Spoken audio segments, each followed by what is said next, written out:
Hello, mayad nga gabi ka natin tanan. Again, this is Glenn, and it is now 9 o'clock. Kaya ilang oras na matapos akong bumaba mula sa swimming pool sa taas ng aming building kung saan ako nakatira. And na-upload ko na actually yung video. I'm not exactly very happy about it, pero ganun talaga ang buhay. Parang yun lang yung alam ko eh. 'Di ba? At ang attitude ko sa online teaching at actually sa lahat na sa buong buhay na comes from a friend na sabi niya kasi as of today ito lang ang kaya ko and it is enough. So yun, 'di ba? You do everything you possibly can to learn a new skill, to do something that you need to do. So gawin lahat. And but at the end of the day, kung hanggang as long as nagawa mo lahat ng dapat mong gawin, at kung yun lang ang kaya mo, ang sabi ng kaibigan ko, it is enough.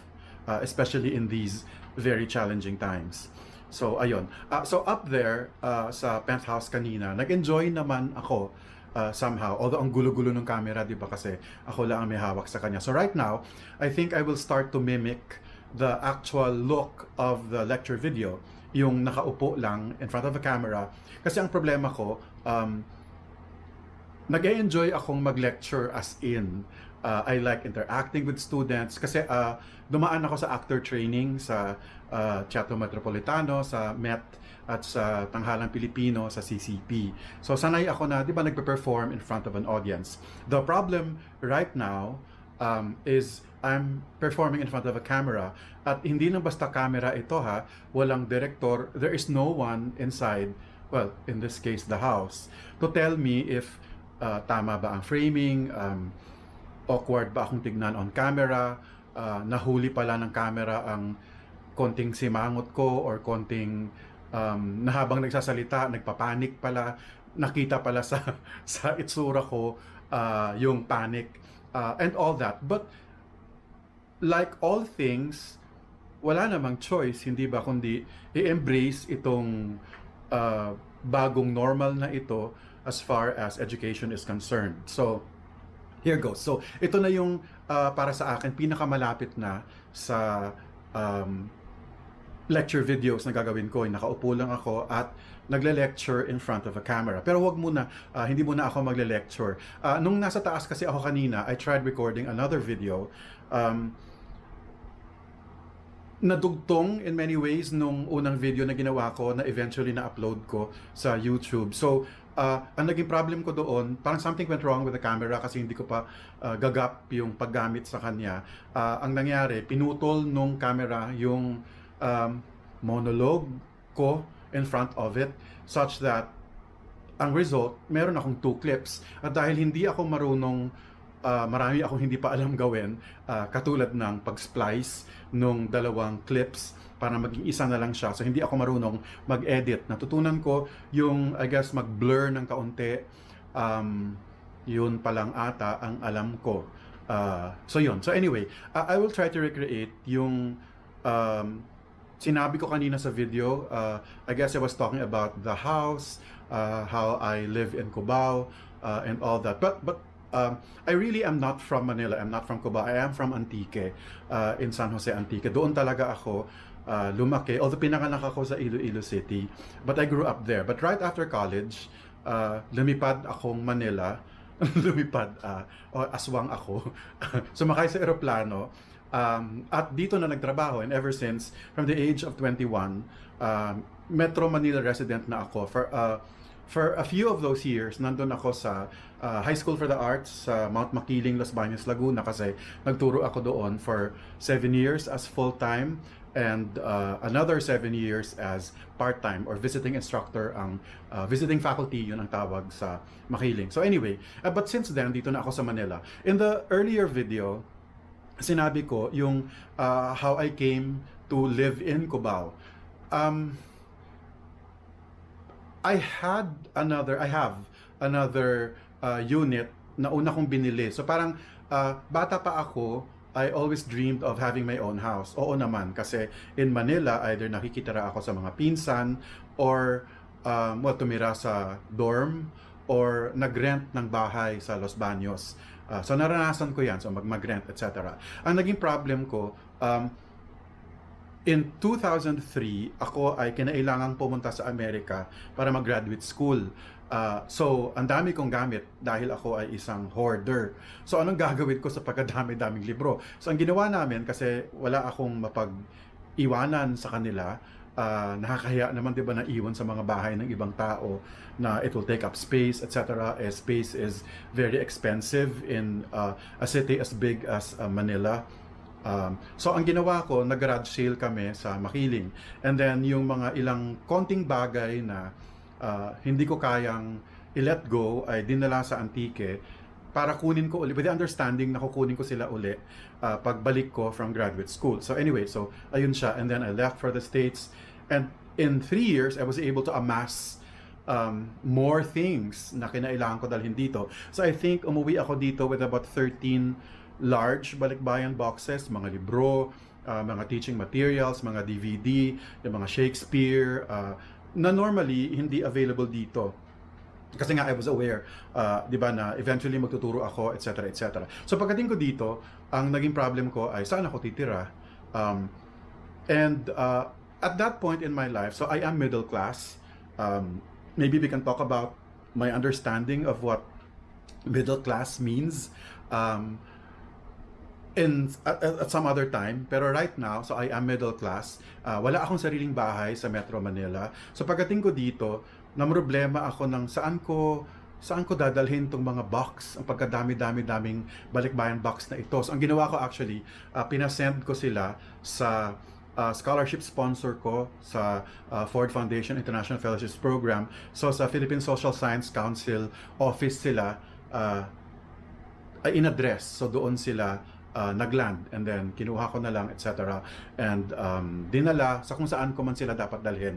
Kasi it takes about 2 to 3 months for the balikbayan boxes from New York to reach, or from the US, New York ba or DC, to reach the Philippines. So I had time kasi maghahanap pa akong trabaho before the boxes actually arrived. So pagdating ng box, so pagdating ko dito, ang attitude ko ay so meron akong kaunting savings from before. Ang pinaglalaanan ko sana noon, retirement, kasi 'di ba, hindi kami mayaman, so wala akong na totoo talaga to. Wala kaming minanang lupa. Sa mahabang kwento din 'yon, wala kaming namanang lupa sa tatay. Kasi my father passed away in 1988. So wala kaming ganyan. So lumaki ako with the thinking na if you want something, you work hard for it. And I'm saying that na walang bitterness. I'm saying that matter-of-factly lang. And I actually like doing that. Yung lahat ng meron ka, pinaghirapan mo. Basta I'm very proud of that. So kunyari, nakapag-aral sa labas ng bansa, hindi gumastos. I'm very proud of the fact na hindi ko ginulo ang nanay ko, ang mga kapatid ko. Nag-apply akong fellowship kasi gusto ko. Ganun din sa, kunyari, my first trip, hindi kunyari, nangyari kasi talaga siya. My first trip outside the country was to Paris. Pero hindi rin uli kami gumastos ng kahit 5 kasi I was part of a tanghalang Filipino delegation that performed Balagtases, Orosman at Zafira at the Théâtre Rompois. Hindi ako marunong mag-French sa Paris. So ayun, so mga trips na meron ako, normally it's to take part in a conference, to perform, ganun siya. I've never had a leisure trip, yung gumastos ako para sa magliwaliw, ganyan. Hindi ako sanay sa ganun, parang sayang ang pera. So anyway, so ang pinaglalaanan ko ng pera, supposedly, sa retirement sana. Kaso, pagbalik ko dito, di ba, I have all these things, and feeling ko, maganda rin siguro na may sarili akong lugar na matatawag na akin. So, naghanap sa Metro Manila on my own ng affordable na condo unit. I signed the contract. Nagbigay ako ng down payment. Inuubos ko lahat ng savings ko. Paid $500,000 ata. Ganyan. May sobra siya, syempre. Yung sobra, parang, ang ginawa ko, hindi parang, ginawa ko talaga siya. galing siya sa sweldo ko, and at that time nagtuturo na ako sa Ateneo de Manila. So pag uwi ko dito, diretso akong Ateneo and then started teaching. And then I was working towards my tenure. And I was hopeful na sana naman ma-tenure ako. Kasi otherwise, diba, I entered into this contract with condo building, ganyan. So magkaka-problem ako if suddenly hindi ako ma-tenure, etc. So anyway, luckily, na-tenure naman ako after 3 years, and in a span of 5 years, so 5 years yung amortization, natapos ko naman siyang bayaran. Okay naman yung unit actually, nasa kabila siya, nasa Pasig. The problem with that unit though is masyado siyang maliit, such that yung nanay ko, at that time, mga 3 years ago, pumupunta sa Manila, or even earlier than 3 years ago, pumupunta sa Manila for her regular check-up. So yun, ang problem ko, gusto ko siyang makasama kasi 'di ba, nasa Antique siya dati, and then ako right after college pumunta na ng Manila, at so matagal na panahon ako hindi nakasama ng nanay ko.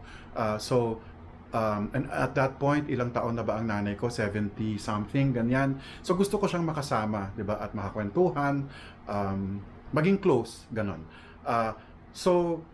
Pero hindi ko siya magawa kasi walang space sa bahay. Kasi ang nanay ko, pag pumupunta ng Manila from Bulacan, kasi sa Bulacan na siya nagsistay, kasama niya ang mga kapatid kong babae, kasama niya ang mga apo niya, yung mga pamangkin ko, yung yaya ng pamangkin ko. Kasi she's not from here. Taga Iloilo kasi siya na tumira sa Antique. So, di ba ang gulo-gulo ng Manila for young people, how much more para sa nanay ko, di ba, etc. So, sabi ko, in order to solve that problem, kailangan kong kumuha ng isa pang unit na slightly malaki. So the unit that I am staying in right now has 2 bedrooms kasi isang bedroom sa akin, isang bedroom dapat sa nanay ko. So ayun. And then, saan ako nagkaroon ng, ano yun, parang tapang ba yun? Or courage na kumuha ng isa pang unit, etc.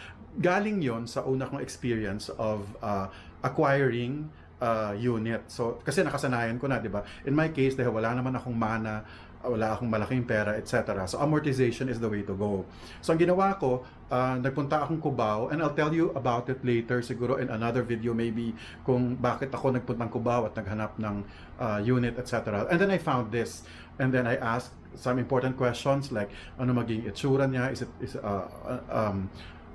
May baha ba ito? Kumusta kaya ang area? And then umikot ako sa area. At gusto ko siya kasi malapit siya sa Cubao. And then it was safe kasi there is a police station siguro about 50 meters from here.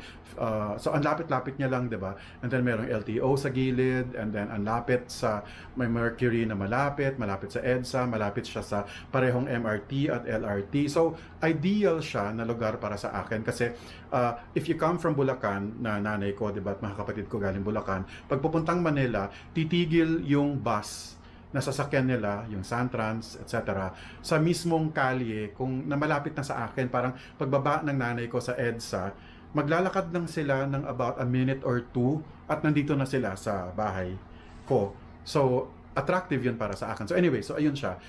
So I entered, and then I did that, matagal na, like 6 years ago, kasi yung aking, di ba, when you get a unit na hindi mo naman talaga, the building was yet to be built, ganyan. Nag-down payment lang ako, so binuno ko yung down payment for 3 years, and actually 30 months. So lahat ng sweldo, ganyan. So okay sa akin yon kasi natitrain ako na a big chunk of my salary goes straight to the bank, di ba? Or actually post-dated check siya.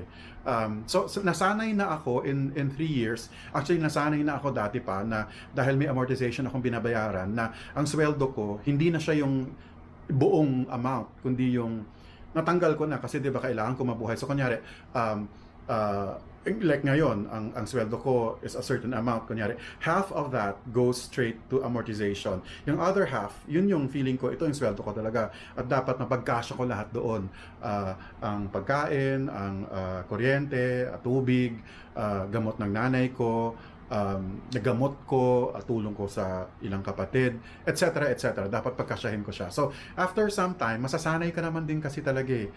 So ayun nga, so after 30 months, a few months more, nag-move in na, at doon na yung kinailangan kong pumunta sa bangko, nag-apply ng housing loan, na-approve naman after a really long time.